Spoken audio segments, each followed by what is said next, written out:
Good morning, good afternoon, or good evening, and welcome to Pit Road Productions, or indeed if you're watching on Swellio's channel, a huge warm welcome to you on there. I can already see Sam Loves Cars right in the chat. Great to have you here with us, and I guess we should introduce ourselves. My name is Daniel Zippy Salmon, and supposed to be joining me in the booth is Mr. Reese, the Southpaw Racer Gardner.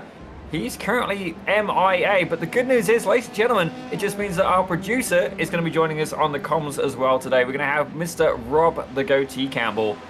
Well, I got to say, Rob, Algarve, definitely not one of my princess-approved tracks, but how about yourself? Is this one that you're familiar with?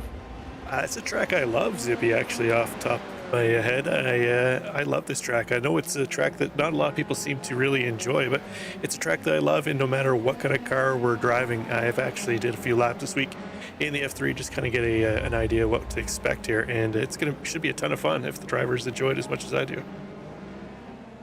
Absolutely, I can already see Aurum and Jake Cairo there. I'll rephrase that. Aurum Bentbelsen and Jake Cairo. That would have been interesting. Went into a racing league and all of a sudden you've ended up with a different partner. Wow, I got to start racing if that's the case. But yeah, no, definitely clarify that one. But no, we do have Aurum Bentbelsen and indeed Jake Cairo here in the chat as well. But Rob, I guess what we should do, while Algarve is definitely one of your preferred tracks, let's see where we've gone and indeed where we're going here for the Almeida Racing League. We started off in Montreal with round 2 taking us to Spa. Round 3 for Sebring. I know you're not particularly keen on that one, Rob, with round 4 taking us to Fuji. Round 5, we're getting near the end of the season now for Algarve with round 6, the Dutch Grand Prix circuit itself of Zandvoort. And then round 7, which I think is going to be one of the most potent races here in the Formula 3 of Road America for the finale. Absolutely fantastic stuff here, Rob. Fantastic. Yeah, it's definitely a nice list of tracks, Zippy, although, you know what? As much as I love Portimao, I'm not looking forward to Zandvoort next week. It's a track that, you know, I've never really had much luck in, so I'm really kind of just focused on this one. But we've got, I believe last check, about 16 drivers in the session here this week, so that's probably about a perfect number. Maybe 1 or 2 more up around the 20 mark would be an excellent race, but we got some strong contenders this week. Looks like it's going to shape out to be a real quality race. Absolutely, absolutely indeed. There is, it's looking like it's going to be quality, and we are noticing actually we've only got one coach in today, and it's Mr. Kane Halliburton. Don't get me wrong, he is a very potent coach, but Brian Lockwood, I'm not too sure why he's not here, but I can tell you exactly where Connor Bell is today. He's actually at Calabogie in Ontario today, competing in the NASCAR Canada Series, so we are going to wish him the best of luck. It sounded like things went really well yesterday for him in practice. It's there was no official timing, but from the timing that they could get, it looked like they were looking at a pole. So, ladies and gentlemen, it's definitely good to see that one of our Almeida Racing Academy coaches having a lot of luck here and a lot of success here in his real-life racing career. Yeah, no doubt. Connor's showing that real-life skills translate to sim, and then vice versa, being able to kind of dominate week in, week out here. Reese. I was just going to say, we still haven't heard from Reese, but Zippy, that Connor Bell is showing you how that skills translate from one form of racing to the other, whether it's on the sim or in real-life racing, which we've seen with a number of the drivers in the Almeida Academy. Andrew Moran is one that I can think of off the top of my head, too, as well. Absolutely, and indeed on Pit Road Productions, certainly we've got a couple of series where you do indeed do a sim to reality experience. Certainly, we do have those. Obviously, BIS being a big one for that with the Radical Cup Canada and the F1600 Championship as well. And we also have the F1200 Championship come over on Pit Road Productions as well. But while we're speaking about Pit Road, ladies and gentlemen, please hit that like, hit that subscribe button. We do have a couple more subscribers drop in. Thank you very much to those people who have. And if you haven't already, definitely hit the subscribe button on Swellio's channel as well. Definitely 2 different kinds of content, ladies and gentlemen. Swellio is definitely a lot better video feed. I'm going to give him that for sure. And certainly a lot bit kinder on the eyes from when you do see real people. Rob's pretty good looking, but then you've got to deal with me, ladies and gentlemen. But certainly, as we're having a look here, the qualifying is indeed just getting underway. And I've got to say, Rob knows exactly which buttons to press there. He's got my favourite colour team here, the British Racing Green team, currently driven by Simon Collier, the British driver, who's currently resting in P9. As I say that, P4. He must have heard you talking about him, Zippy, but right now it looks like it's going to be a battle between the BRG teams, the British Racing Green drivers, and the grey kind of silverish drivers here this evening, as a majority of the field is made up of those 2 colors. We got a couple blue teams in here, a couple red teams, but so far this season it's been a lot of the green team drivers and the gray team drivers who have really led the way here, and John Morandini, a name that we've seen been fairly competitive in the races, but in qualifying hasn't really found himself up near the top, but right now sit top spot with a 138.32, 800ths up on Declan Marsden. Yeah, he's definitely been doing well in the Formula 3 for sure. And since he's joined, he's not one that we've seen on the top of the podium too often, but he's definitely still somebody who you can't really write off by any means. Certainly, if we have a look very quickly at car number 12, yeah, Rob knew exactly which kind of car I was going for. So we have a look there at car 12 here. Vijay Radhasakuran now, I believe he managed to get the, did he do the Triple Crown one night, or did he certainly get 2 out of 3? Certainly a very potent driver indeed, and he's shown us so far that if you can indeed start at the front, I managed to pull away a little bit of a gap here in these Formula 3s, and it can be quite a successful strategy. The problem is you've just got to be able to break that toe. Yeah, I think it was 2 out of 3 last week, Zippy. I don't think he won the first race because it was the invert after, stuck him near the front, and as you mentioned, just kind of walked away from the field, showing that draft isn't necessarily all that potent in the F3s. If you can break it, you can definitely walk away from the pack. So sitting strong so far in qualifying this week, sitting in 4th place. I expect him to maybe pick up another spot or 2. But qualifying time starting to run down as they only have, I guess, 15 minutes. They got about halfway through. I was thinking we were running a 10-minute session, but still plenty of time for our drivers to move up and down the field. But fan favorite Leon Benetvel's sitting in 7th place right now, just across the line to start another lap here. We'll see if he's able to improve next time by. Yeah, certainly great to talk to him as well. Definitely enjoy having him here in the commentary booth. Certainly, you know, we do find you get different skill sets, and I think this is something more for the, I guess, the modern driver as well, Rob, if you think about it like this, I guess. So if you think about some of the drivers that we see here on the television and stuff like that, they will literally have people who will coach them. As we're going to take a quick look here at Vijay Radhasakuran, the number 12 car, as indeed he's just done it. Yeah, ladies and gentlemen, he's just gone and slingshot himself up to the top of the standings, and not by a small margin, by almost 6 tenths. Absolutely insane lap as he takes a nice, beautiful off track there. Yeah, I was just mentioning that I expect him to pick up more spots. If he must have heard me and figured he'd show me how many spots he could pick up. But nice lap by Vijay, asserting his dominance again this week so far. Absolutely fantastic stuff. To get back onto the subject of like media training and stuff like that. So with the modern racing driver, I guess, I mean, it's not just about driving the car. They do get trained to do interviews and stuff like that. And definitely some people are easier to interview than others. Some, you know, you'd be lucky to get a word out of them. Others, it's more of a you could get a almost a bibliography perhaps, and maybe not the correct word, but you knew what I intended, ladies and gentlemen. So certainly it's good to to get a good portion of these drivers in through the booth, and we do try and mix it up a bit as well. Don't get me wrong, sometimes, you know, we will just take the podium finishers, but if you feel you've had a really good battle, by all means, after the race, stop in on the interview booth as well. We'd love to have a chat with you, and we do like to mix it up a little bit there and speak to as many people on the grid as we possibly can. But right now, we're on board with Kevin Adrian. Rob, why don't you talk us through a flying wrap here at Algarve? Yeah, Kevin heading across the start-finish line. This is going to start his qualifying lap here. Heavy braking section into turn 1. Looks like Kevin's actually not going to make it. He's going to bail out. And there we go. We need a medic in turn 1, please, for Kevin Adrian. But yeah, it's turn 1, as I was going to say, is a real heavy braking section, Zippy. It's off camber, and it's also back uphill a little bit. But there's a nasty curb on the inside of the corner there. You hit that, and these tightly sprung F3 cars aren't going to be real happy. It can throw you off track and end up similar to what we just saw happen to Kevin Adrian. Well, certainly it seems to be the Pit Road Productions way. Whenever we choose a driver for an onboard lap, it usually ends up eating in some car getting very broken. So we're going to try and give this another go in a second here, Rob. Definitely, we're looking for a good, keen driver, and I think Ben Belson may be on it. But let's have a look here. It's Declan Marsden, the Welshman. Is he going to be your onboard lap here, Rob? Yeah, he's heading out of the final sector here now, so we'll go on board with him. This fast sweeping right-hander. In some cars it's a lift, but in the F3s it's going to be full throttle all the way around here, Zippy.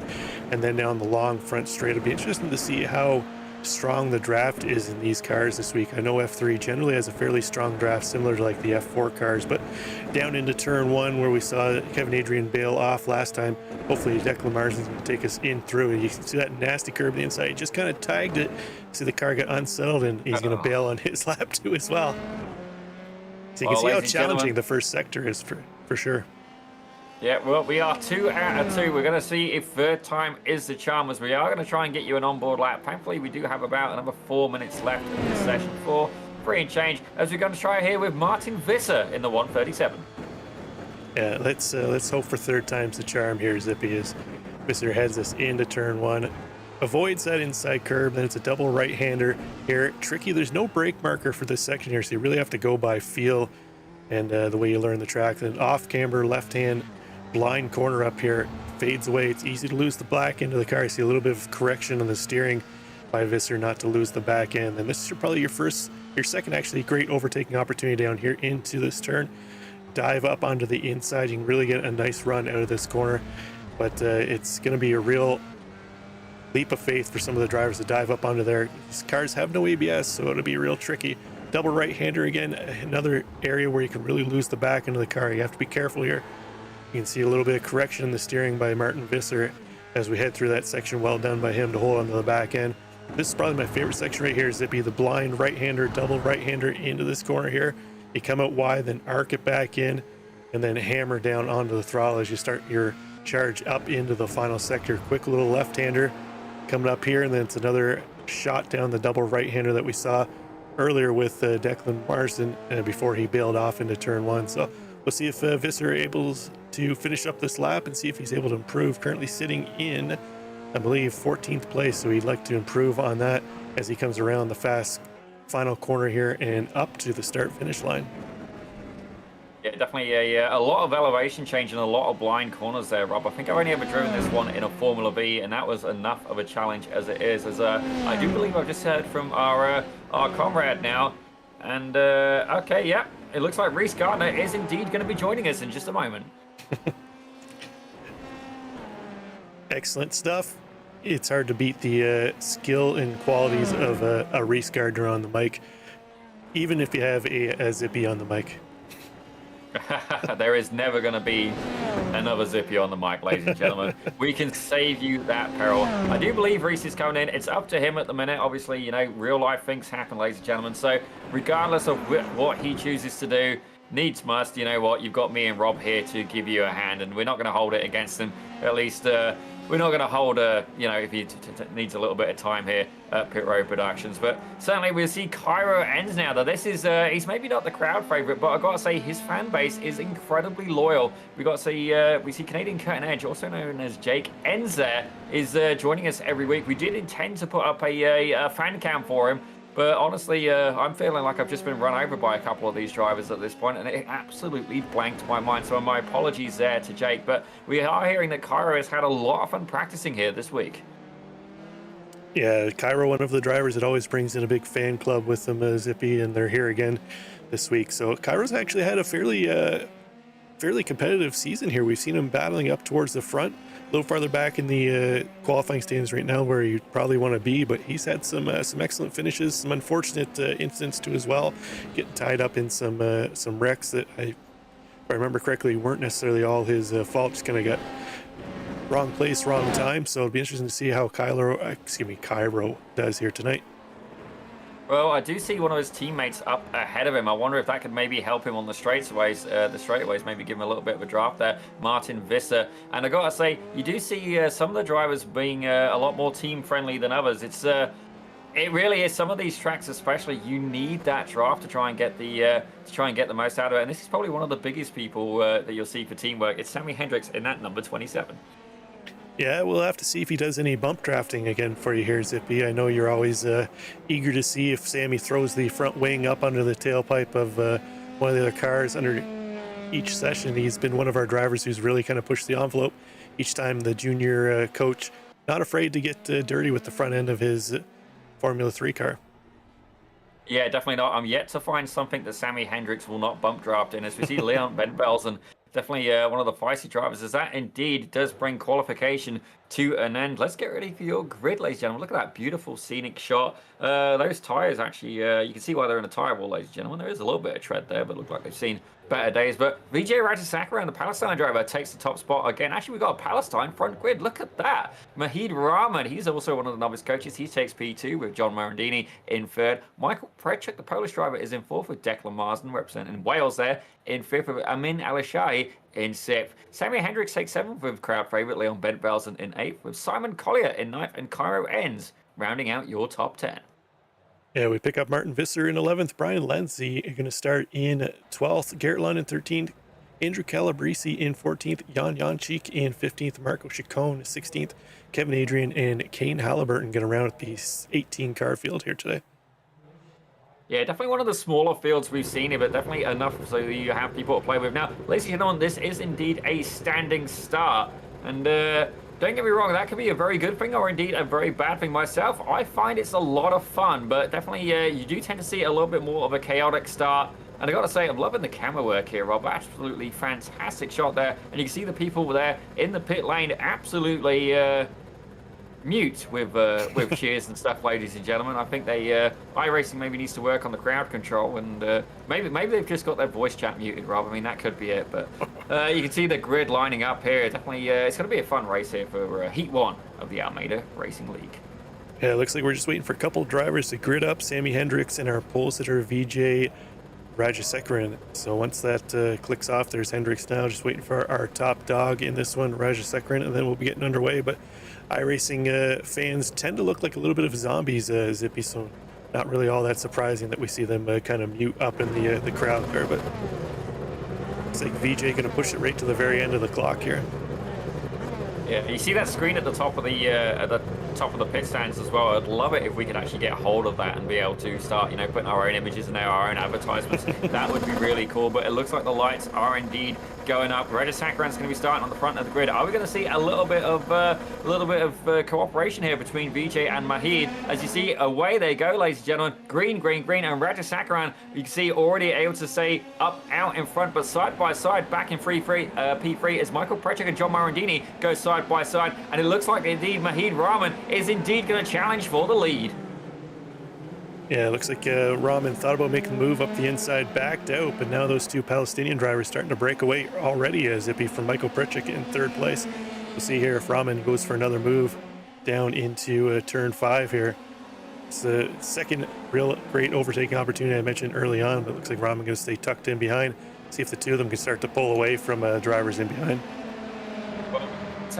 Something happened with Martin Visser and indeed Brian Lenzi, so I guess Jake ends the curse. It's not over yet there for Visser, but it does appear that he is indeed he may be in the pits actually. Yeah, himself and Lenzi in the pits, both of them rocking the meatball flag. Let's find out exactly what happened to them at the start of this race. There's Visser there, and I believe on the outside gets a bit of a spin, gets caught up, gets hooked up, and away she goes, rolls right back. That's two cars very much needing a little bit of mechanical refinement. Reese Gardner joins the booth. I do indeed. I apologize for being late. Issues outside of the sim.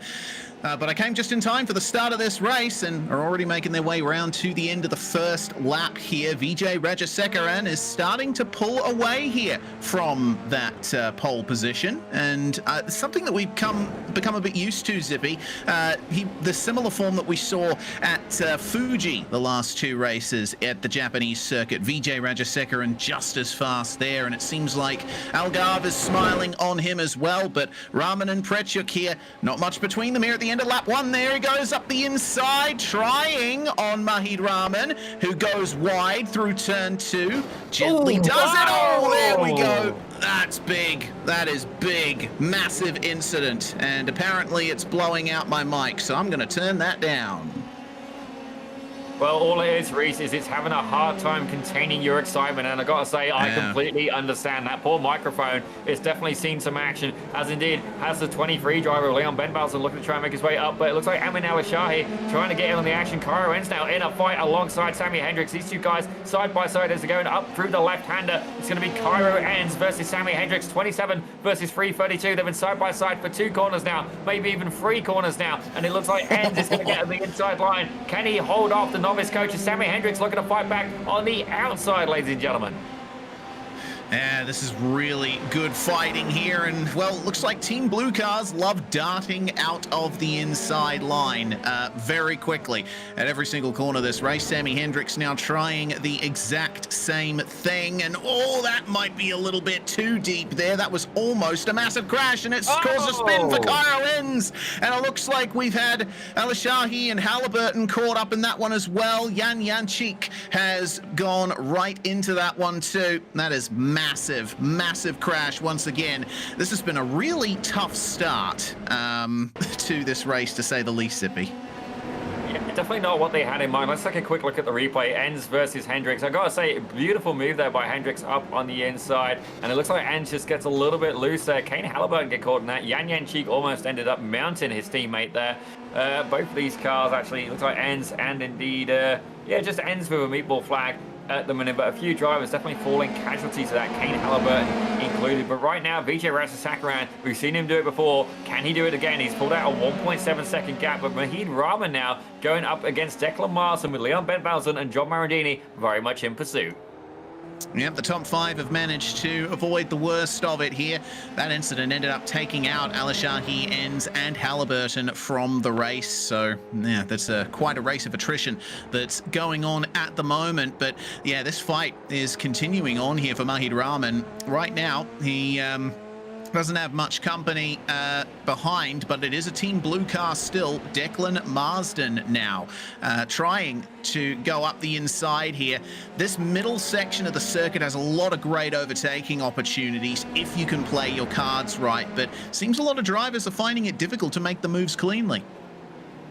That's fair. I've got to be honest, there's a lot of blind corners I'm finding in this circuit, and you're kind of using the force. I mean, hopefully we don't get in trouble for copyright for that, but you know what, using the force, we're going to say it's physics, ladies and gentlemen. And certainly, I mean, we are pretty nerdy guys, but I don't think we're quite Star Wars nerdy guys. Now they can go after us. You see Mahid Rahman there in P2 with Declan Marsden very much in pursuit. And we got another battle happening as well. Starting from P7, go all the way down to P11 as well. You can see that this absolutely, this train of cars being led by Simon Collier. But we do have the free greens as side by side. Mahid Rahman is going with Declan Marsden, able to get up on the inside. Rahman taking a little bit of a wider line there, and Bentvelsen looking to put a nose in as well. Well, Declan Marsden doing what Mikhail Prechuk ultimately could not, unfortunately. But now Rahman looking for a way back past Marsden into the hairpin, and Leon Bentvelsen, who we've seen has been quite a force to be reckoned with in these F3s, is now catching up to these two. The more you battle, the more you run side by side, the more time you cost each other. So let's hope that Marsden has the pace to at least put some space between himself and Rahman. Otherwise, the both of them might get nabbed by Leon and John Morandini behind. Yeah, certainly Leon's not going to say no to an opportunity, and I can't fault him for that. You want to try and move yourself, not just up from P4, but up onto the podium. But you do see himself and Morandini both rocking them Team White liveries there. I do have to wonder if these guys... Team Grey then. Let's go Grey. Rob would know very much about Grey, ladies and gentlemen. If you've ever seen him on a camera, I'm sure you can understand there. Certainly working with me, he's probably going to get a few more. Maybe even a few white hairs, or indeed become like Reece Gardner and have very little hair at all. But certainly you got to understand that these two guys may indeed be working together to try and move themselves both up onto the podium. Yeah, that is the big deal you have to make out of this sort of mid-race phase, working your way onto the podium, hoping that there's going to be more of a fight here, as it looks like there will be for second. Mahid Rahman trying around the outside of Declan Marsden and goes off the racetrack as a result, and Bentvelsen sees the opportunity. The door is open to the inside, gets alongside Rahman's rear axle, but it's not quite enough. He's going to catch the curb. He's going to fight the rear of the car over the crest there at turn 4. Such a difficult corner, and now it's last of the late breakers again into the hairpin. Bentvelsen positioning his car very well there, but Rahman holding strong around the outside. This is going to go all the way to the next corner. Yeah, very, very slightest of lockups there. I thought there was going to be contact, but managed to hold it, thankfully. And the thing is as well, when you do lock up, instinctively you want to brake harder, and that's not going to help. You actually need to lift off, try to get that wheel start spinning again, as he has indeed managed to make the move. Mahid Rahman, though, under attack. John Morandini looking to get in on the action, move himself up onto P4.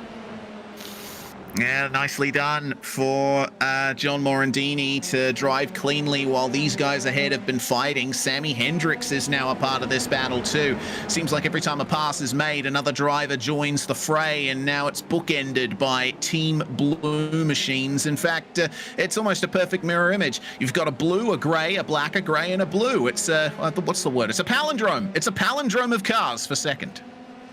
Well, it looks like these guys are going to rearrange it just to go and stick it to you, and I can't say I fault them for that. As Declan Marsden, I think this is the best position we've ever seen him in, actually. The Welsh driver has been getting more and more comfortable with that Formula 3, and right now he is indeed, don't get me wrong, Vijay Radhasakar's pulled away about 3.6 seconds. He's out of here. You know, short of a mistake, he is out of here. But now, can Marsden hold off the pack behind him as Mahid Rahman has managed to make his way back past Ben Belson? Yeah, good job for Mahid Rahman. But what we can see is everyone's looking to pounce at the exact right moment. And this time, Sammy Hendricks is the one to get it done on John Morandini. So change for 5th there. And Hendricks has been holding on to great pace. He was actually the fastest of everybody on the previous lap. The ultimate fastest lap of the race still belongs to Vijay Rajasekaran, but Sammy Hendricks getting pretty close to it, almost within a 10th. Yeah, definitely Sammy. Sammy's definitely getting more and more comfortable with this car as well. I mean, he's been here at the Almeida Racing League since day one, and it's fair to say I've enjoyed having him on here, and definitely an interesting interview, an interesting person to interview, as I believe something has happened with Garrett Lund as well. Yeah, let's have a look. Coming through turn 3, caught the sausage curb there on the inside, and it was battling ahead of them. Looks like, oh, yeah, okay. So he did that one all by himself, unfortunately. Turn 4, coming up over the crest, very easy to lose the rear end. Rahman now under threat, and Ben Velsen's gotten past him for 3rd. Hendricks is going to try and follow him through here, but that's quite a bit of understeer there for Mahid Rahman. Gets into the side of Hendricks, but they both keep going, and Morandini says, thank you very much, my friend. I will take that 5th place back. Yeah, that was almost like a buy one, lose one free there for Mahid Rahman. He definitely ended up eating that one a little bit, but he's keen to fight back. This little bit here reminding me of the Red Bull Ring very slightly, as he has made his intentions very clear. And you can see there, that's the draft in action. He pulls out with the draft being given there by Hendricks. Morandini able to basically just say, no, you don't, and slingshots his way back ahead of Rahman. Yeah, well done. Nicely executed in that fight. Now, Sammy Hendricks and John Morandini will close in on each other as Ben Belsen's starting to get about an 8/10 of a second gap. I also notice that Marco Chacon and Mikhail Prechuk, they've been very close for 9th place as well. They've exchanged moves a couple of times. It's a bit of difference between them for the moment, but Prechuk still has some chances of creeping further into the top 10 as this race goes on. That battle's stalled out for now. So we'll go back to our lead, Vijay Rajasekaran, and he's now out there by 3.5 seconds. And this is just a carbon copy of Fuji, I think. Rajasekaran out in front and taking advantage of the clear air, clearly the fastest driver. And yeah, as everyone battles behind for the scraps, he takes the spoils. Yeah, he's definitely been doing very well, but the battle, I think the biggest ones going are indeed from P3 down to about P6, maybe even P7. Simon Collier about 1.3 seconds back from Mahid Rahman. If he can catch up, he could indeed get involved in this as well. As you see, Ben Belsen currently there in P3. They are indeed spreading out a little bit here, but we are going to see the draft at work. Certainly going down the straight, these guys will all start to accordion together and potentially will have a fight in a lap or two.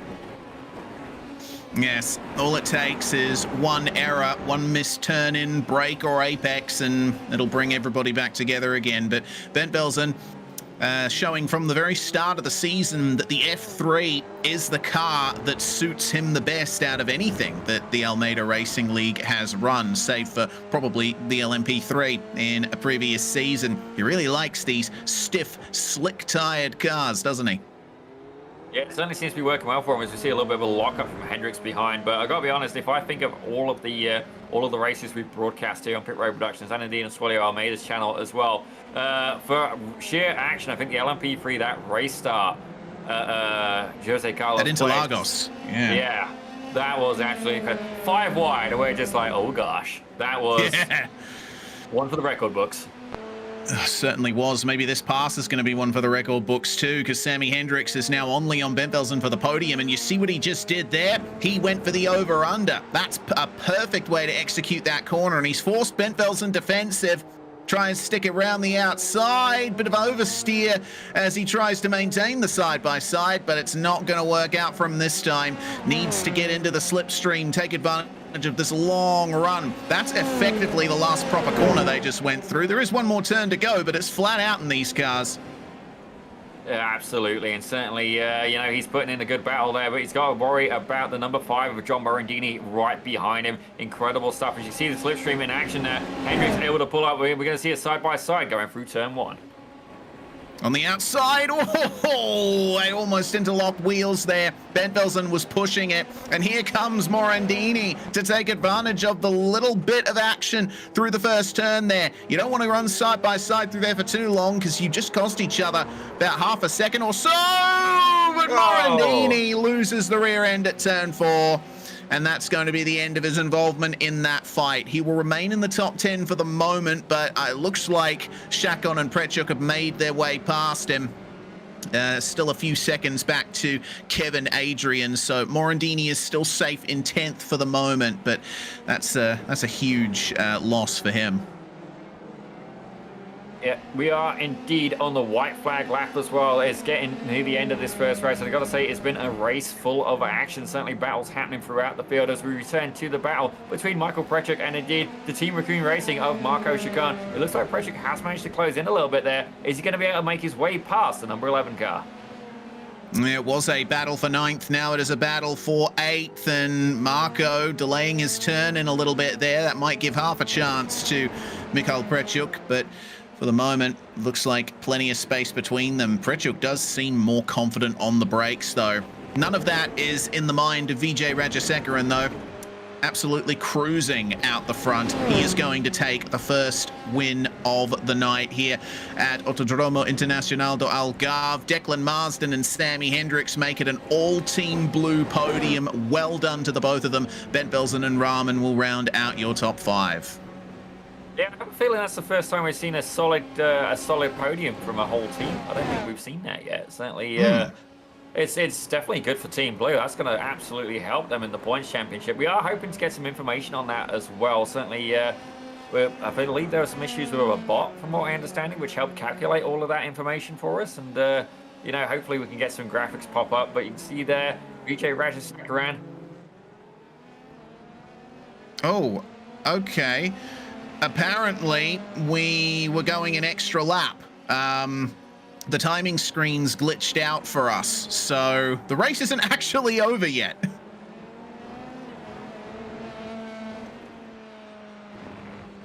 Well, there you go, ladies and gentlemen. The end will indeed maybe never come. Maybe it's a funky session.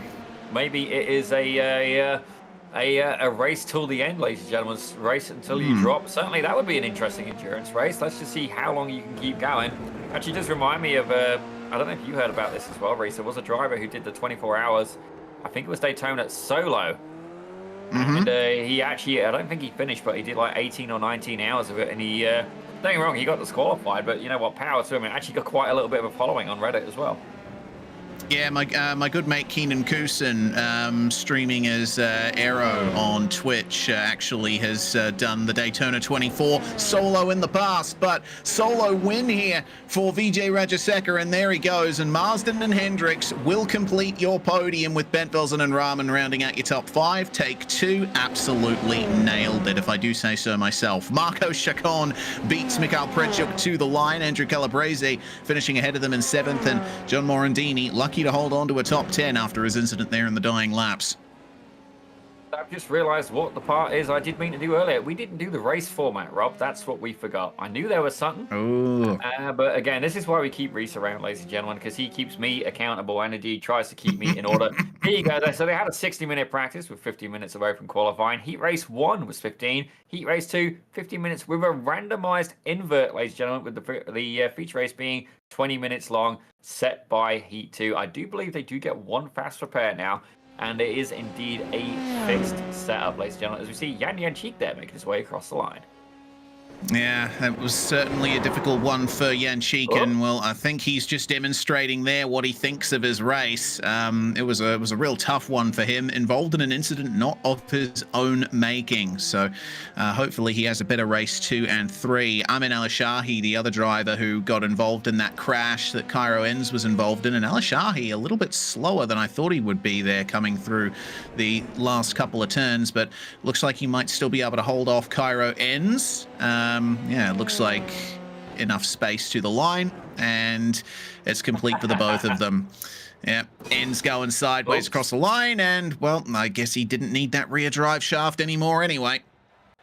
I'm going to call that the Latifi, ladies and gentlemen, as Andrew Calabrese was your hard charger in that race. But here's the results for race 1. We're going to stream through these pretty quick because I don't know if we're going to get the grid hole. But Vijay Radhasakuran took P1 with Declan Miles in the P2. Hendricks takes 3rd with Bent Belson in 4th. Mahid Rahman in 5th. Simon Collier takes 6th with Andrew Calabrese in 7th. Marco Chacon takes 8th. Michael Pretrick in 9th. And John Merendini closing out your top 10. Let's actually take a quick look here at the grid, ladies and gentlemen. Oh, let's try and do both at once. There we go. Ooh. As Michael Prechuk is going to start on the front row alongside Marco Chacon. So it looks like there has been a slight invert there. Andrew Calabrese takes 3rd with Simon Collier in 4th. Mahid Rahman takes 5th with Bent Belson there in 6th. Sammy Hendricks takes 7th. Declan Martin in 8th with Vijay Radhasakuran. So I think it is the top 9 invert, ladies and gentlemen. Yep. Is going to be in the 9 with John Marandini there closing out your top 10.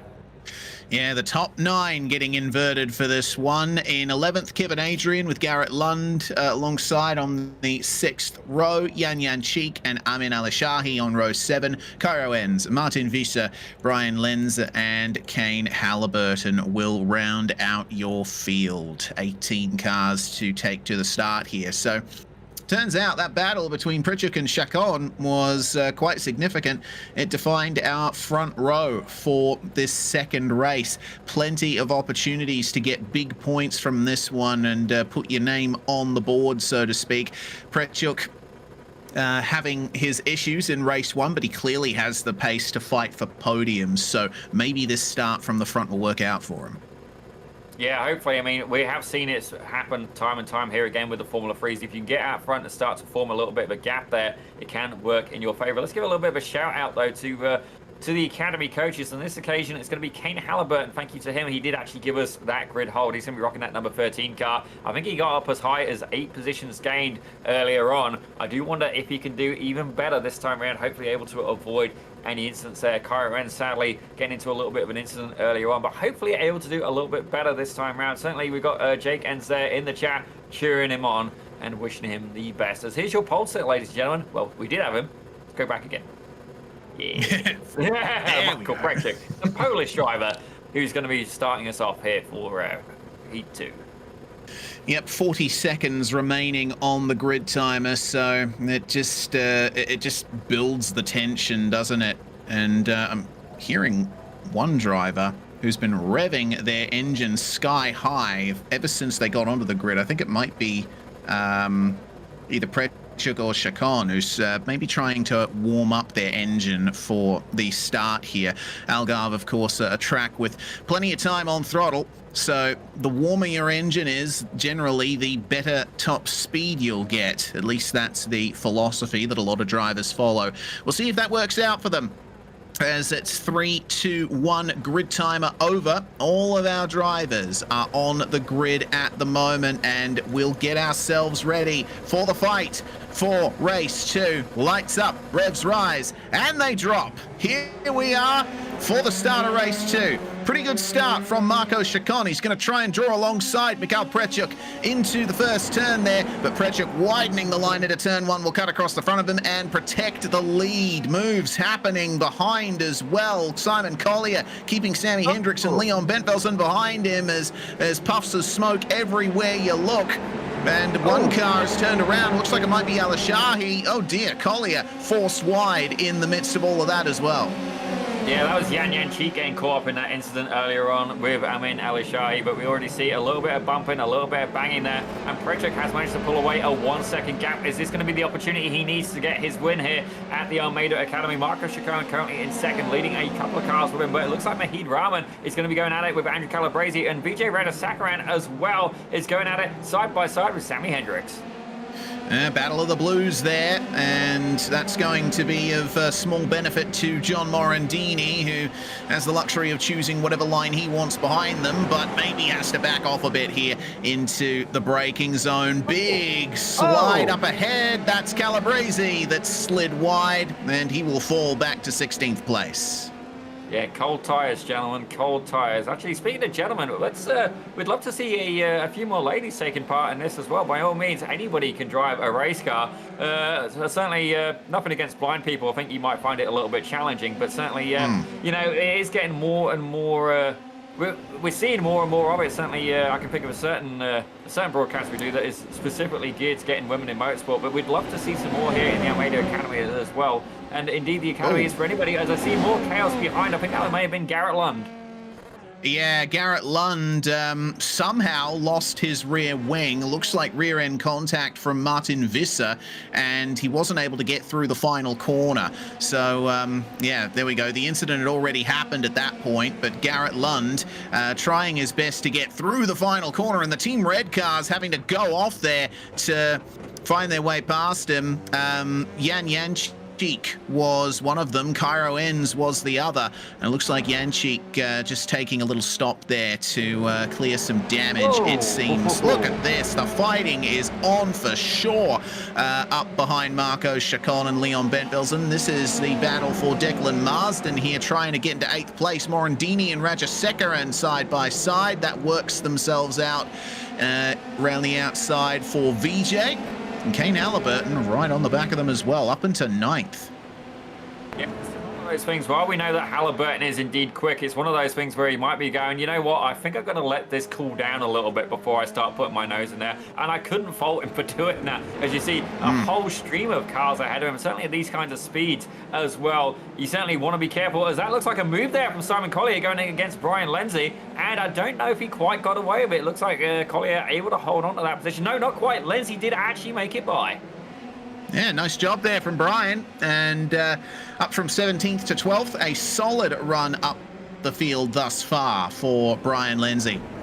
Kevin Adrian might stand a chance of finding his way past either of those two if they keep battling as they are. Speaking of battles, looks like all the way over to the pit wall goes Brian Lenzi. But Collier in the slipstream draws alongside on the way into turn 1. As long as you keep 2 wheels on the curbs, you're good in terms of track limits, but too wide for Collier. Now he has to defend from Adrian. Oh, God, okay. Who's that? That's Sammy Hendricks that's gone around there. That's at turn 3.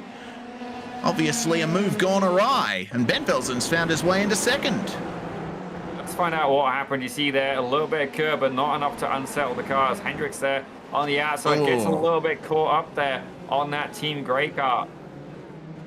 Must have been Morandini, I believe. We'll take a look here in just a few short moments. But you see Leon Bentvelsen, there's going to be a crowd cheering for this gentleman here. The Dutch driver has moved his way up into P2. That car appears to be fine. And Michael Prechik has pulled away a 6.3 second gap as we see more spinnings going on. And this time it's Marco Chacon, the Team Raccoon Racing driver, has sadly had an incident. And I almost wonder if he's bottomed out there a little bit, trying to get back on the track. Thankfully able to get by and able to get that car recovered. But Kane Halliburton now, he's up 12 positions from where he started. Here's a replay, though, of what happened to Marco Chacon. Oh, caught the gravel on the way out, and that was very close for the Team Blue car getting involved in that one. The next driver to have a problem is John Morandini. He's fallen all the way back behind Visser and Elishahi down into 14th place, and oh dear, that is Brian Lenzi, I think, that got involved there. Morandini losing the bodywork from his left side there. I haven't seen the radiators in an F3 before, and that's my chance to see them. Yeah, I wouldn't mind actually having another look at that. That would kind of cool. But we're going to stay with Leon Bentvelsen right now, because if you look right behind him, we could just see him a moment ago. It's the number 17 of Mahid Rahman. These guys have definitely raced before. Actually, Mahid, I'm thankful to this gentleman. He sometimes comes and sees me when I stream on Twitch. Sir Zippy, if you're actually sorry, Zippy on the mic, if you're ever bored enough and want to watch me try and race, ladies and gentlemen. But it looks like Mahid Rahman there. He's currently on the podium. He's got VJ Rajasekaran behind him. That is a huge slide there from Halliburton, and he's got away with it as well. But I've got to say, that is probably the most style points pass we've seen yet. Can we see that again, Rob? Thank you very much. Oh, so this is how Kane Halliburton got it done on Declan Marsden. Pulls it out and deep under the brakes, and yeah, nice slide on the way in. Helped to get the car rotated for the slowest corner on this racetrack. A very fast racetrack here at Algarve. Brian Lenzi now finding his way up to P11, and the stricken Sammy Hendricks is his next target. And having a look at Hendricks there, I thought for a moment I saw some rear bodywork missing, but I think that's just normal bodywork. But no, actually, Hendricks has lost his right side bodywork. So we can see the exhaust, we can see the engine, we can see the radiators as well. I mean, it's good for learning about how an F3 car is put together, but I can't think that'd be good for aerodynamics.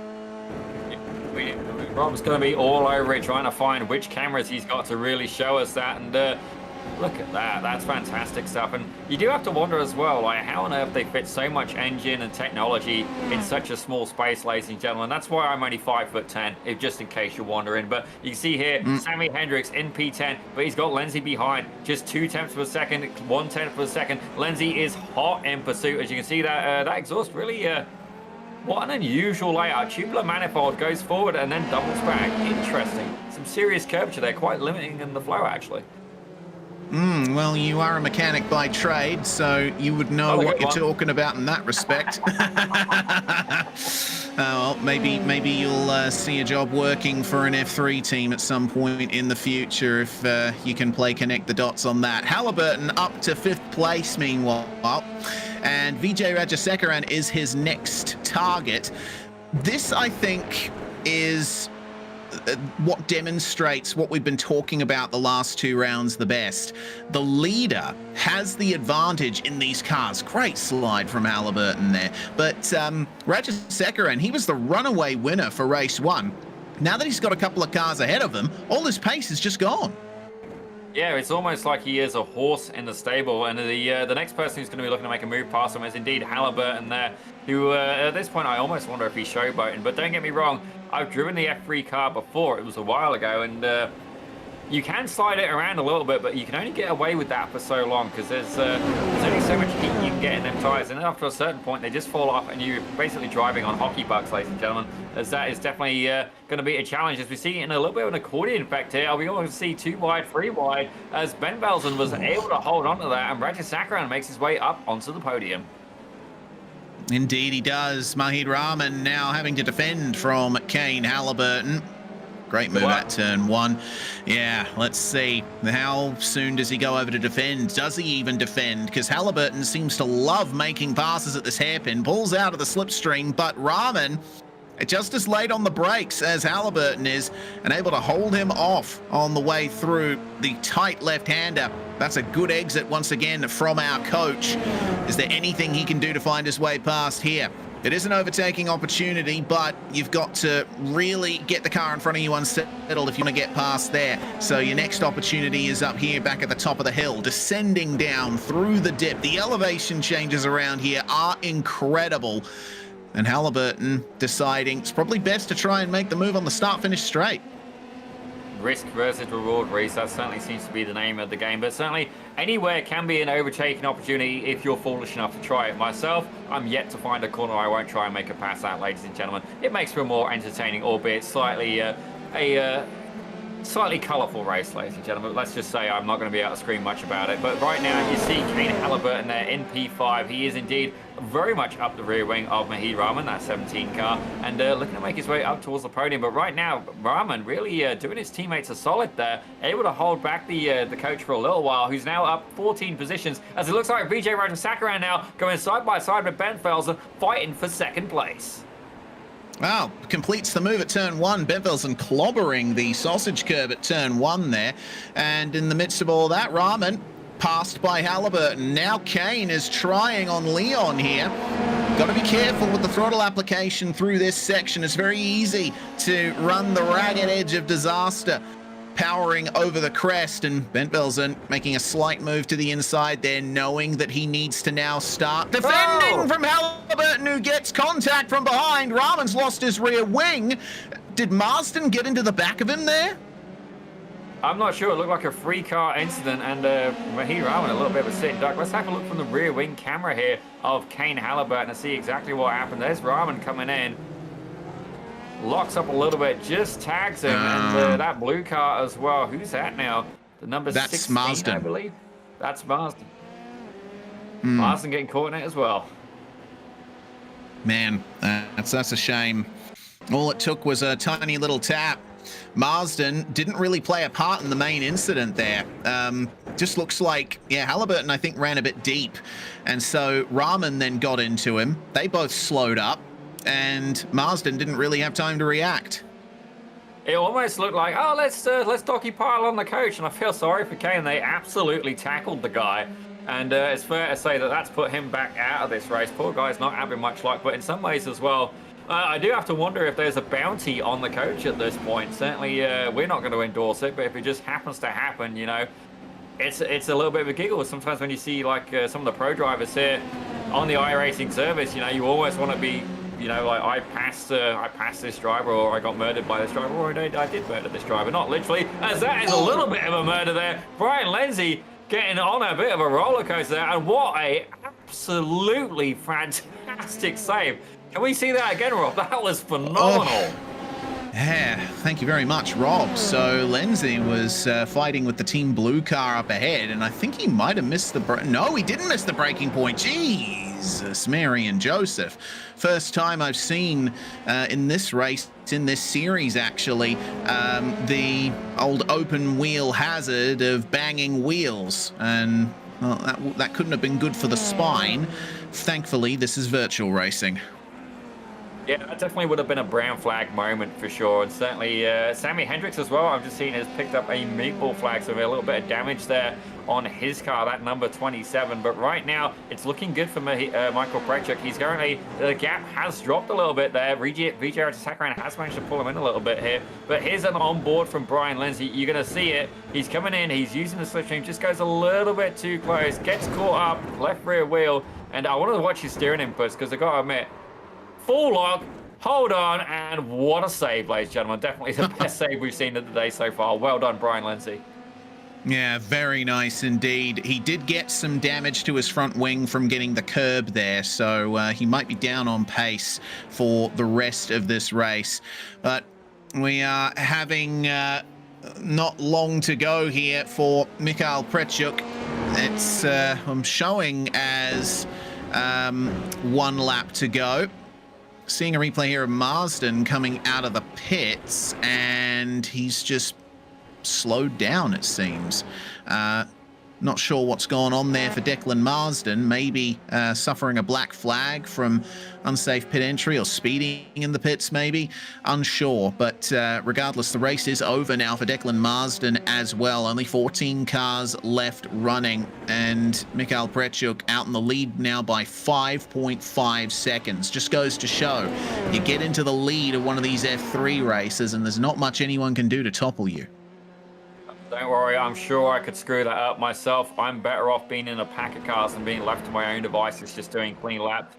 As we see, Sammy Hendricks has indeed got that meatball flag. Let's see if we can see as to why. I know we did catch it a few moments ago, but we've not seen the incident that's actually caused it.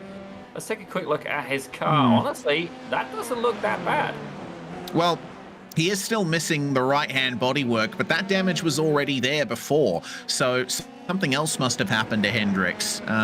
I suppose we'll get an answer in due course, but for now, seems like only a few seconds left on the timer as Mikhail Prechuk crosses the line here. And yeah, we are going to be going another lap here. It's going to be 10 laps to 15 minutes here at Algarve, and a lot of space between our top 3 for the moment.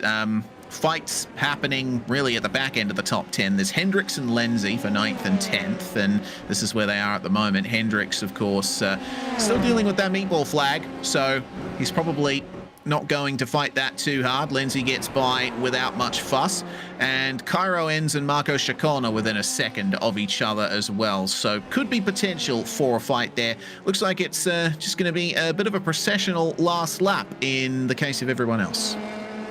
Yeah, definitely a couple of these drivers, I think, are just trying to get the car home at this point. I feel sorry for Prechuk. If he'd had like just another couple of seconds gap, he would have been able to literally slow it right down before the line, hit the 15-minute mark, and I believe then he would have been able to take the checkers, or would they have still forced that, would they have still gone and forced that white flag? I'm not quite sure. Well, it depends, because because Barney, the flag man, puts out the white flag or the checkered flag in advance. So if the white flag is already out when you're approaching the line, then you basically have to commit to that, I think. I think that's how the system works. But for Prechuk, through this sweeping right-hander he comes, and it is going to be a well-earned victory. Started from the front thanks to the invert and kept it the whole way through. I think that's his first win as well. Certainly, we've seen him around for a while. I do wish we could get like statistics up for these drivers, like their whole Almeida Racing League statistics. As I got to admit, considering I believe that was his first win, that was a very disappointing celebration there. As we see Martin Visser coming across the line. Maybe he has like the Kimi Raikkonen approach. It's just like, how did your race go? Very good. Well, Prechuk is doing some donuts in the runoff area for turn 3 at the moment, so it looks like he's having some fun out there. That's a celebration. Nice to see. Mikhail Prechuk can be very happy with that victory there, as Morandini and Jančić are the last drivers to make their way across the line. Morandini, once again, a bit of a disappointment there for him. Could have had the pace to fight for a top 5 for sure, but other factors belied him that. Crosses the line in 13th with Jančić not too far behind.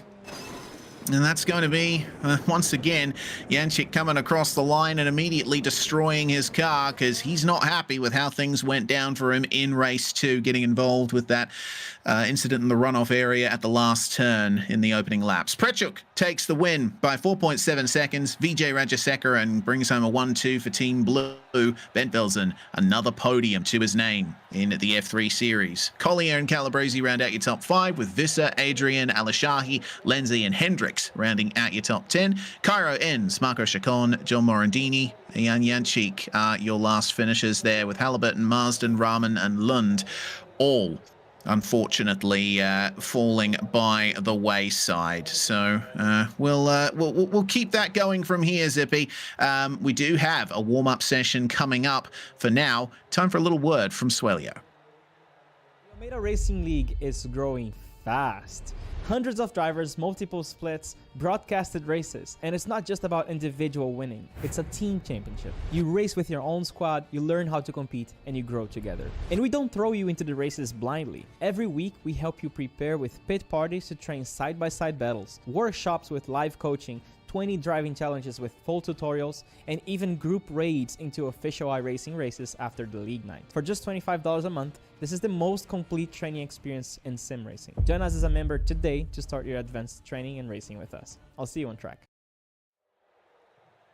Well, ladies and gentlemen, welcome back, and a huge thank you to Swello for helping make this show possible, and indeed the sponsors as well, Podium One being one of them. Certainly, if you want some simulator gear, check them out. There's some really, really nice bits of kit there, as we are indeed at Algarve today on the Grand Prix circuit of this particular track, and it looks like it's a little bit warm. Don't get me wrong, I don't know what Fahrenheit means. I mean, I know it's a unit of temperature, but it's definitely it's I could convert currency more easily than I can convert temperature, ladies and gentlemen. But definitely one of the longer circuits and a lot of flat out sections here. Rain, you see, that's something we've not seen yet here in the Academy. That would be a fun one. What do you reckon, Reese? See a little bit of rain there. That'd be a fresh set of challenges for these students.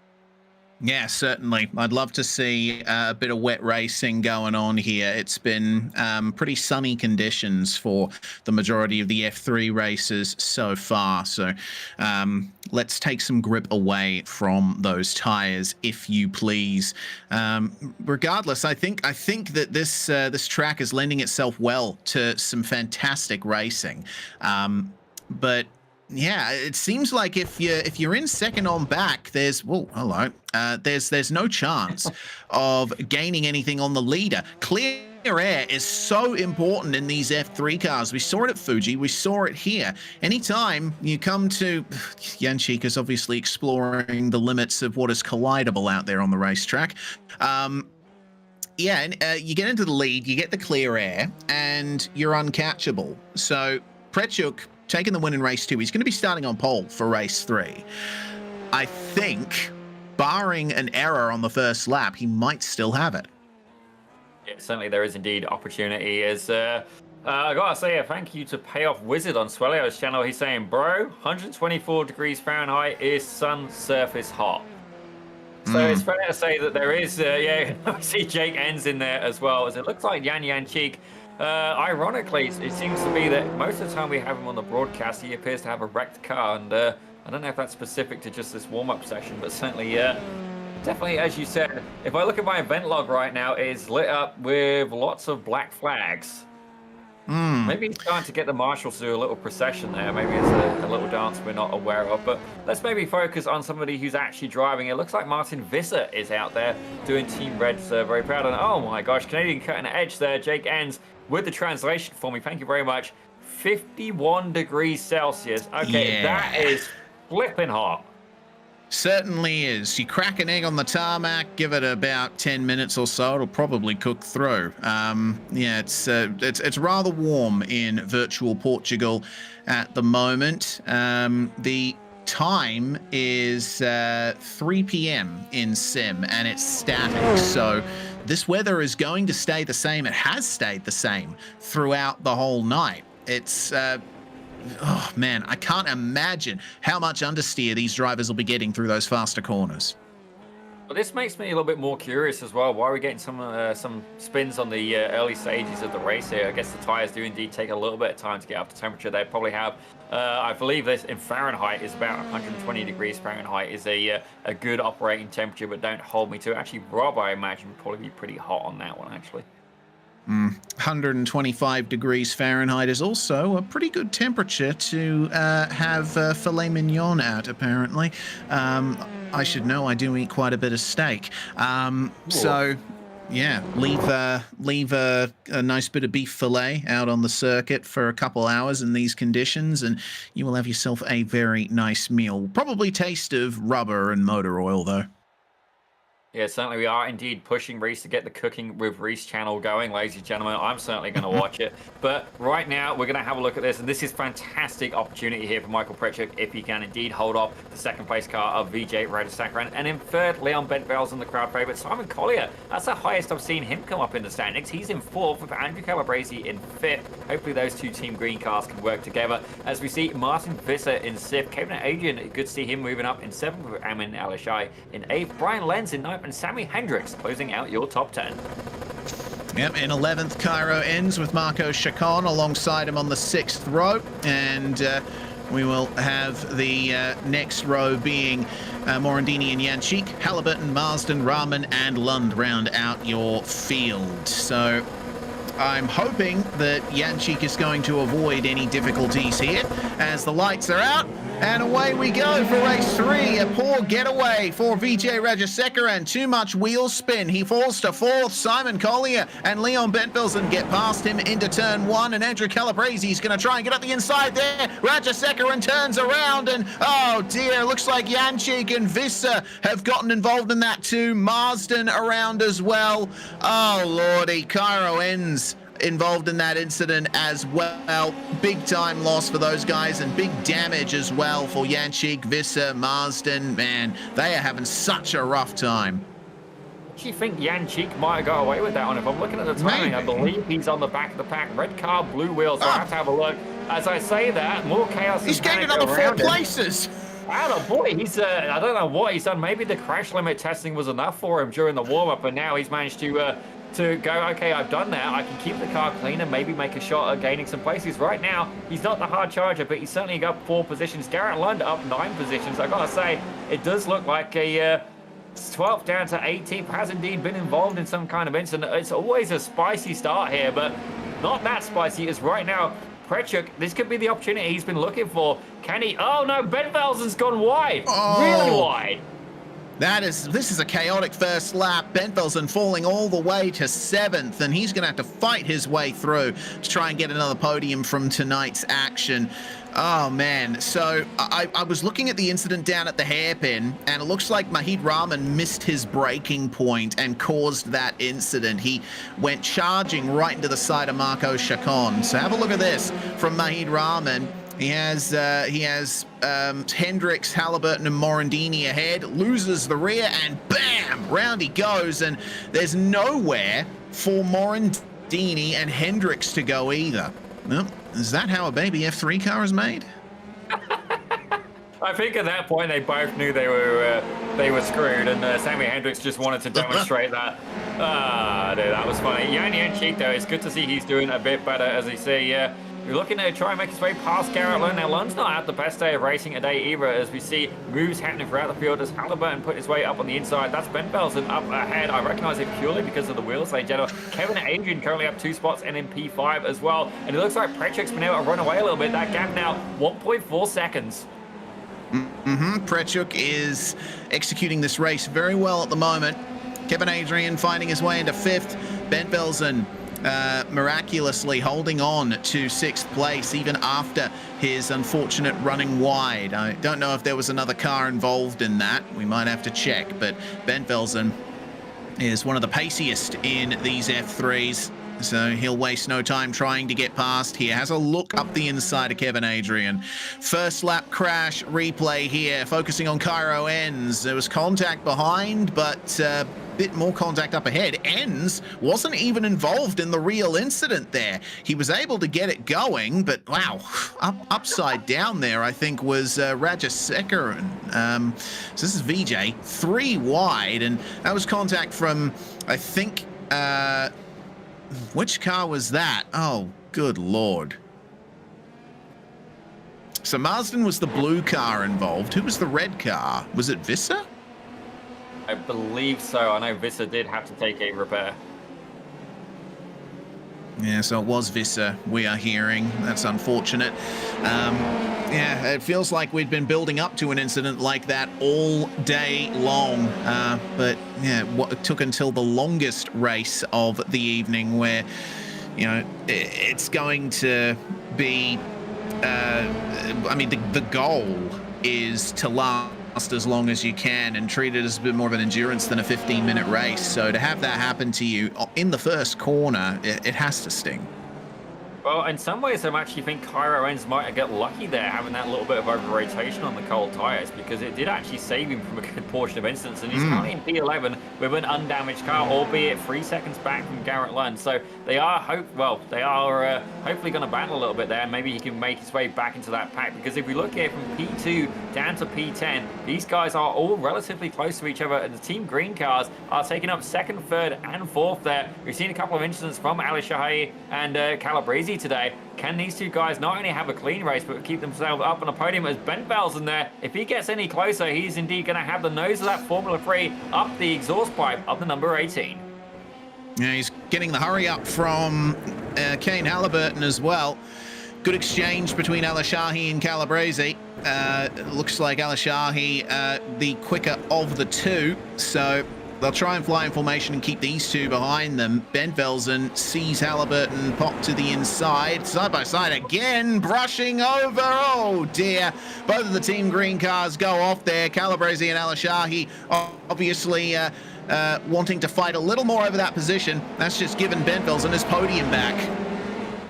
Buy one, get one free scenario, and indeed he absolutely ran away with that. Thank you very much. And I already know that the chat is going to be his friend, and very valid point there from Jake Enns. He's saying attrition will be Cairo's friend on this feature, I hope. And I've got to say, I'm inclined to agree with him, as Brian Lenzi now getting into a battle with Kevin Adrian. Change for 7th.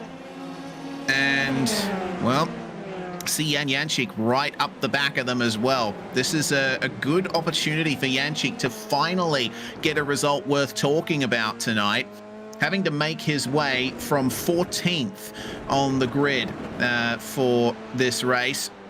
And with the two Team Grey cars battling it out ahead of him, has a big chance indeed. But Garrett Lund is joining the fray now as well. A 4-way battle for 7th, a 5-way battle for 2nd. This has turned into quite the entertaining one. Yeah, I'm definitely having fun. Actually, the more fun this racing is, the more I'm forgetting about the absolutely blistering headache toothache that feels like somebody's absolutely punched me in the face. And yeah, I'm still this ugly, ladies and gentlemen, so maybe they should have done it a few more times. But Kevin Adrian looked like he's having a clean race so far. Now, if I remember rightly, I'm pretty sure himself and Jančík have had a little bit of rivalry before. I'm hoping they can keep it clean, as Garrett Lund, I think, is deciding not to get involved in this battle just yet. I think he's maybe hanging back unless the opportunity very clearly presents itself. You see there, he's going to get a great exit speed there. I thought he was going to get a great exit speed, be able to almost slingshot through as these guys are going side by side. I'm pretty sure Lund's just saying, you know what, I'm going to hang back for a minute. He's predicting fireworks. Yeah, I'd be as well if I was in his position. Just let them fight amongst themselves ahead, and maybe you can find a way through. Front row seat to some good action. Kevin Adrian, meanwhile, seeing defense there from Jan Cheek, and he's going to get into 8th place. They have lost touch with Brian Lindsay up ahead, though, so I think the best they can hope for is a fight amongst themselves for 8th. Little bit wide there for Kevin Adrian. Meanwhile, Leon Benfelsen and Kane Halliburton have passed both Calabrese and Alishahi. Simon Collier holding on to 2nd place in the midst of all this. He's having a great race at the moment, but he's got 2 very fast drivers right on his heels. Absolutely fantastic stuff. And we're getting a little bit of support here for Jan Cheek now. Jake Enns giving him some encouragement. Obviously being a Team Red driver, but Ben Velsen currently holding on to 3rd position. Fair play to him. And Prechuk, he is having the day of the best day of the season for him right now. He's currently leading his 2nd race here. He won a race earlier on. Can he do it again? 2.4 seconds behind Collier, and you can see very clearly Halliburton has been able to go unscathed this race. He's up 11 spots, but if you ignore that, Garrett Lund, being the hard charger, currently resting in P10. Side by side, Benfelsen and Collier exchange places for 2nd place. And Kane Halliburton is not able to take advantage, at least immediately. But he's trying to find his way through at every corner exit for the moment. It's all about setting up your runs onto these straights at Algarve. If you can get a good exit from the slow corners, you usually have a good time. And Halliburton having a great time getting up the inside of Collier there. So Simon is shuffled off the podium, unfortunately. But all it takes is one mistake from any of the 3 ahead of him, and he is right back in it. Alishahi and Calabrese seem to have settled things between them, and they are giving chase. I think it's really good between them, though. They're both Team Green. Don't get me wrong, they're fighting and stuff like that, but they seem to be really evenly matched. As right now, you see Cairo Enns. He's in P11, but the good news is he's caught up to the car ahead of him of Kevin Adrian. Actually, Adrian dropping back there from Garrett Lund and Jan Cheek. I do wonder if he took a little bit of a scenic route earlier on. Having a quick look, I don't see anything on the timing and scoring, but you see Cairo Enns there using a little bit of the sand. Can he make his way past Adrian and indeed make his way up further through the grid? Now, we were saying earlier about the rain. Oh my God, I feel slightly guilty for that one, as our dear friend Cairo Enns there having a little bit of a showboating moment, albeit out of time on that one. Yeah, well, it came just as you mentioned the rain, so I think you manifested a patch of moisture on the racetrack there. So Cairo Enns back into 12th place. And for the moment, it looks like he's going to stay there. Marco Chacon 2 seconds ahead of him. It's going to be hard to bring that gap down. Halliburton deciding that track limits aren't a thing there coming out of turn 1. And it seems Simon Collier thinking the same thing. Benfelsen is benefiting from this, with Mikhail Prechuk out in front by nearly 2 seconds at the moment. Benfelsen now has the benefit of the clear air. He's just got to be careful not to keep locking up there. Lekker bezig, Leon Benvelsen. That actually means good job is what they've told me, or I've potentially just said something very offensive in Dutch. Certainly, you know what, you'd have an easy target there. And I do remember actually, I worked at one place and there was people from all over the world, mainly all over Europe, who worked there. And I do remember good reasons to learn other languages, not only because you see all these wonderful people from all over the world, but then you can disappoint more of them if you can communicate with them. So there you go, our Dutch fans no doubt getting a bit of a giggle there. By all means, if you want to clip that and roast me at my expense, feel free. It's all fair game, ladies and gentlemen. We do the show for you guys. That's we want you to have fun and you to enjoy it here on Pit Road Productions, or indeed on Spoiler Almeida's channel. As I see Reese, that was it sounded like a little bit of a clinch moment, sir. What's going on? It was a clinch moment for Halliburton on the way into the penultimate corner. He had a little bit of oversteer on the way in there. He's trying his best to give chase to Leon Benfelsen, but it seems that Leon is holding strong for now. Slipstream, though, for Halliburton. And he'll get a bit closer here down the start-finish straight.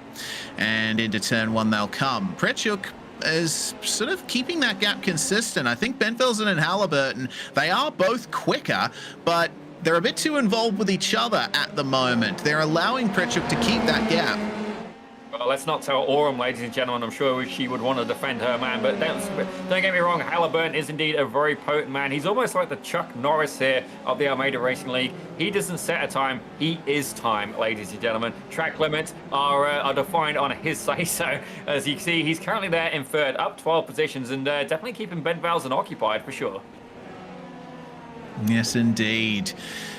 Loving these static shots, just showing the elevation change around here. It's a beautiful circuit and great to drive as well.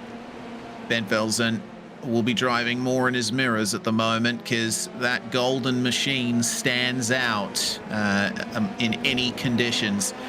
Halliburton looking for a move up the inside here, maybe? No. He is deeper on the brakes, though, and he's late apexing, getting on the power a bit earlier, trying to set up for that run down the start-finish straight. Ben Velzen washing out just a tiny bit there, didn't quite hit the apex curb.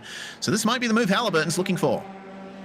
Yeah, he certainly, the more that he fights, I do have to wonder if this is exactly what Prechuk is going to want, because there's 7 minutes to go. As Ben Velzen now going alongside, you can see the wing count. It's going to be close, and there's no draft there to keep Ben Velzen in it. Prechuk is just a little bit too far ahead as they're going side by side down into turn 1. And Ben Velzen, yep, I would have done the same. Breaks up a little bit early. He's going to try and get the nice tighter line, get a better exit speed, but this could be a opportunity, though. Is Michael Prechuk now going to be under attack? Are we going to see Kane Halliburton challenge for the lead? And is this going to maybe a good thing for Ben Velzen? Is he going to be able to find his way up maybe onto P1?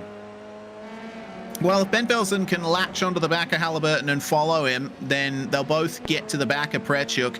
But making the move is another matter entirely. Garrett Lund and Yan Cheek here having a good view of the 4 cars ahead of them. Collier and Alishahi battling over 4th, Calabrese and Lenzi battling over 6th. This is a nice little chain of cars, all in their 2x2 phase at the moment. Absolutely fantastic stuff. Definitely battles happening throughout the field. Simon Collier, I do have to wonder which part of the UK he's in, purely because I'm from the UK, not Australia, ladies and gentlemen. We have one of those. He's called Reese Gardner. And as we see Garrett Lund as well getting into a fight as well. He's currently... Well, he's currently about 2 tenths per second. As I say, that drops back to about 4 tenths. But it's good to see Yan Cheek having a better race today. This is the highest I've seen him here in F3 so far. But Garrett Lund, we know the guy can drive. He's a potent driver as well. But definitely, I've been in some incidents himself. I think he's more of just trying to get a couple of points on the board. Yeah, for sure. I think Yan Cheek in particular has really suffered quite a bit in this league. He's seemed to find trouble at a lot of the rounds so far, but he's got clear air ahead of him. He's got a very capable driver in Garrett Lund chasing him down. I'm sure that if they do end up fighting, it will be clean. Garrett Lund maximizing the entry to turn 1 there. Does it work out for him? It does in the short term here, because Yan Cheek made a slight error, and he's going to have to cover him there into turn 3. Hit the apex, but too much sausage curb there for Yan Cheek, and the rear wing goes as Lund brushes past him, and oh man. The pattern just continues there for Yan Cheek. He must be a very unhappy chap there. Yeah, definitely it was looking good, and then sadly not. Just gets a little bit too much over rotation. You see there the wing just almost like a souvenir, like thanks very much, I earned that. Garrett Lund taking a little bit there of the 45 car to go with him, but Michael Prechuk now is very much under attack. The gap closed down to 4 tenths of a second. Are we going to see Kane Halliburton make a move for the lead? He's up 13 spots. Ben Velzen's not been able to stay with him, and was actually down about 8 tenths of a second that lap. But where can Prechuk do it? Right now, the fastest lap is indeed, last time round was Kane Halliburton with a 138.1. Last time round for Prechuk, 138.8. Yeah, so Kane Halliburton has absolutely minimized that gap now. And it looks like this will be a clear move into turn 1. Picking up the slipstream as early as the run through the final corner, and side by side across the line, Kane Halliburton takes the lead of the race. But will he hold off? Mikhail Prechuk just cuts ahead of him before they get to the braking zone, and well, that was about as fine as you want to cut it. Prechuk will hold on to second place, because it looks like Ben Velzen hasn't quite been able to find the pace that Halliburton has. Yeah, certainly the two fastest people on the track right now are actually Vijay Radhasakuran and indeed Kane Halliburton, both of them doing the 138s, the low 138s at that. But we have to wonder, is Ben Belson now going to be able to catch up to Prechuk? Certainly he can try, but Prechuk's got the toe there from Halliburton. This could be an opportunity for him as well. Sadly not going to be able to hold on and get that second win, but I've got to say, 2 podiums in a strength of field as strong as this, it could indeed be an opportunity for him, as we see a replay here from Cairo Ends. So Cairo Ends chasing down one of the Team Green cars, but unfortunately catches too much of the curb on the way through turn 4. You can sort of touch that curb in most cars, but you don't want to run all the way over it. The sawtooth construction of the curbs around here is just too rough on the suspension to be going over them as you're cresting a hill. Just unsettles the car. Yeah, definitely. It doesn't take too much. Certainly, if you think about some of the curbs as well, we don't fully get the. We don't really fully get, for a lot of us, we don't get the full impact of feeling those curbs. But I can tell you, having driven a racetrack, that those curbs are, well, just curbs in general, they're a lot more potent than you realize. And certainly you hit a sausage curb, that's basically like hitting a sleeping policeman, but without the ill effect of knowing that you're not going to get a ticket, ladies and gentlemen. But Michael Prechuk now dropping back 0.6 of a second behind. Are we going to see him fall into the clutches of Leon Ben Belson? Ben Belson was about 0.2 of a second quicker that last lap. Has he got time to catch up to Prechuk, and then not only that, make his way up into P2? Yeah, 0.2 gained on the last lap. I don't know, honestly. I still think he might be too far back unless Prechuk makes a mistake. But Prechuk is still getting a whisper of slipstream from Kane Halliburton, who it seems is a clear leader now. Last to first challenge, just about. Took him a few attempts, but Halliburton has gotten to the lead here in the final race of the day. 1 minute on the clock here. And it's still unclear whether or not we'll be going an extra lap, given the 5 extra minutes to traverse. But there's still plenty of racing left to figure out. Calabrese here and Brian Lenzi fighting over 6th place still. It's been a good race for Brian. He's had his issues tonight, but it's been a clean and consistent one for him here in race 3. Absolutely. As I've just tried pinning a message for the first time in the chat. I got a feeling the fan group is going to find that very amusing, ladies and gentlemen. Leka Bezig, indeed. As we see Andrew Calabrese getting into a little bit of a fight with Brian Lenz as well. You can see it's Team Green versus Team White, or Team Grey, depends on well, I guess on your eyesight, I guess. I think it's Team White. I don't think they had Team Grey, because Grey's not a color. Grey is not a color, Rob. It's a shade. Let's not get into that debate. I am the son of an artist, so I have my own opinions on that, but I'm sure we'll have time for that after the show. Kane Halliburton taking the white flag here. 1 more lap to go, and seems like he's not under much threat from Prechuk. Gap out to 1.6 seconds now. Ben Belson still 2 seconds back from Prechuk. Lenzi still trying to find every bit of pace he can and grab 6th spot from Andrew Calabrese, but it's going to be difficult here up the back end of this circuit. These modern venues, you know, flat curbs, smooth surface, very sweeping corners. It can be easy to find time in places, but you really got to be on your A game the whole way around. For a second there, I thought you was describing my physique there, flat surfaces, and yeah, I can't follow that through, ladies and gentlemen. I think our producer's going to start crying, or indeed needing a beverage a little bit more potent than Pepsi, ladies and gentlemen. As Leon Ben Belson currently in 3rd, the gap between himself and Prechuk has not managed to fall in. He's currently maybe more and doing a little bit about Simon Collier behind, 8 tenths on the second behind. He is indeed maybe a potent threat, but can Ben Belson hold on to that final podium spot? So we see Halliburton making his way across the line. Ladies and gentlemen, I'm going to give this a quick adept. Winner, Kippen dinner. It's supposed to be winner, chicken dinner, but indeed our Dutch fans will find that amusing as Prechuk there takes 2nd place.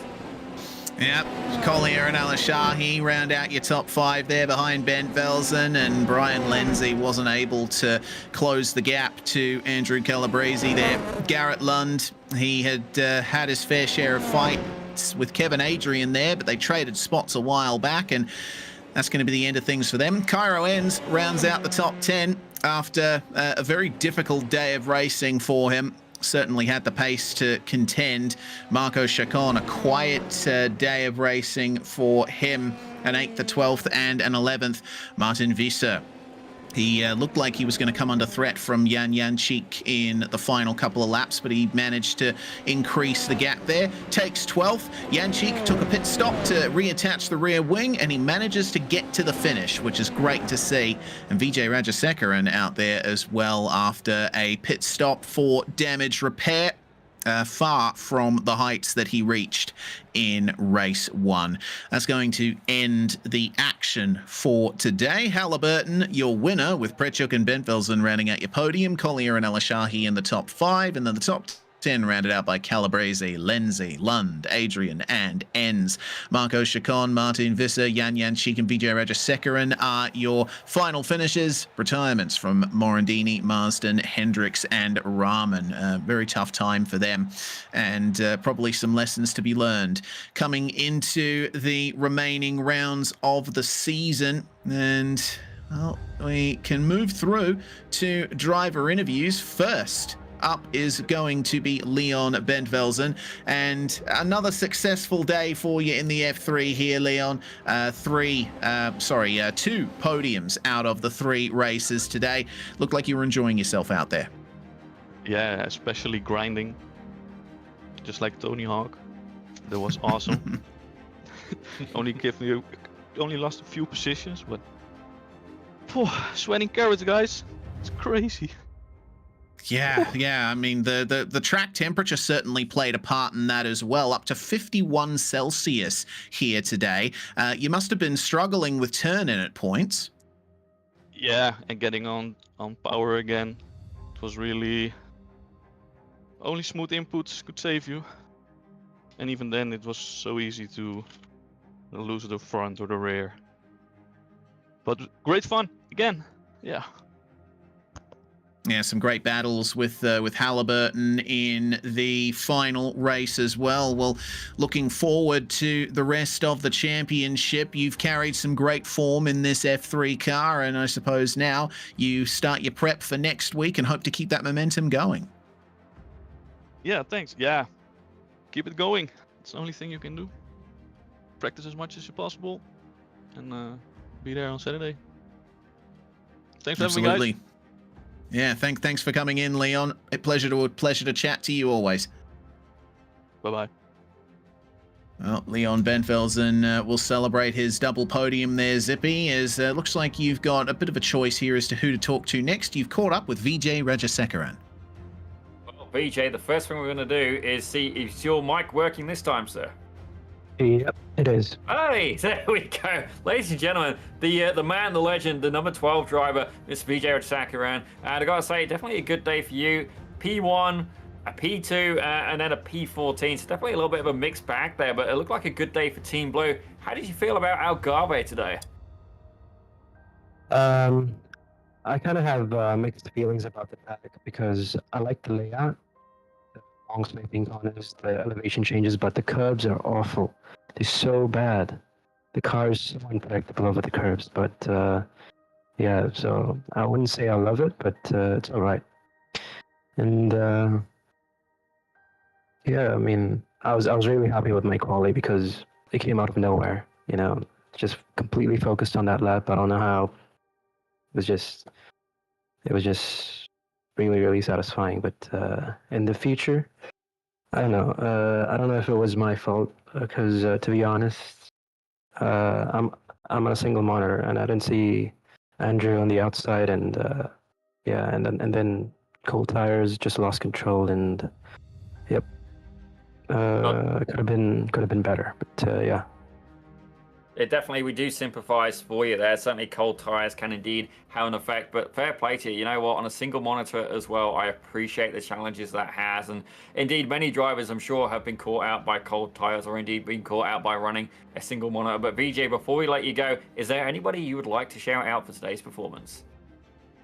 Just everyone in the race. I just couldn't, find the pace I had in quali, and everyone was really quick. So yeah. just love racing with them, and it's really close. Especially in the second race, it was fun making my way up the field, and that's it. Well, Rejay, an absolutely fantastic day for you. I certainly wouldn't be disappointed with a P1 and a P2, but we're going to leave you to it, and thank you very much for popping into the interview booth. We're going to wish you the best of luck at the next round. Yep, thanks. Well, Vijay Rajasekaran celebrating one win tonight. Also celebrating a win for the first time is Mikhail Prechuk, who joins us from Team Blue and the number 14. Fantastic job there from you, Mikhail. And well, I think your win really proved what we've been talking about this season. You get into the lead and you're able to keep it in these F3 cars. The dirty air really pushes things along, and if you have that clear air over the front wing, you've got it. Well, I have to say the F3s definitely need some cleaner to get that pace out. I've struggled a lot over the season. It took me a while. That's like 1.5 length of the seasons basically to get a maiden win. Got to today. Didn't expect that. I was super happy. Yeah, as you should be. It was a good race to get 9th in race 1. The invert helped you out to get pole for race 2, and you were able to keep that race 3 lead for quite some time before Halliburton passed you in the dying laps. You must have enjoyed seeing, the beautiful vistas of Algarve in those last 2 races. I mean, it's been quite quiet at the front, I have to say. I've heard of a lot of stuff happening in the back. By the time Kate reached out to me, I was thinking, okay, I don't really have to fight. Leon's close behind. I'll just have to get the draft and enjoy. Well, enjoy you did, and it is your first win in the Almeida Racing League here at Algarve. Is there anyone you want to thank for your performance? Definitely the guys at the blue team, Zachlin and Sammy, who definitely gave me some additional tips during some of the weeks. I've been able to overcome some issues, and that's for you guys, for the blue team. Absolutely. Blue on top. Mikhail Prechuk, thanks very much for joining us. Thanks, everyone. Well, that's going to close off the interview portion of the night here, Zippy, I think. And, well, another great round of the Almeida Racing League, but plenty of action, plenty of drivers coming away unhappy with the incidents here tonight. Hopefully next round works out a bit better.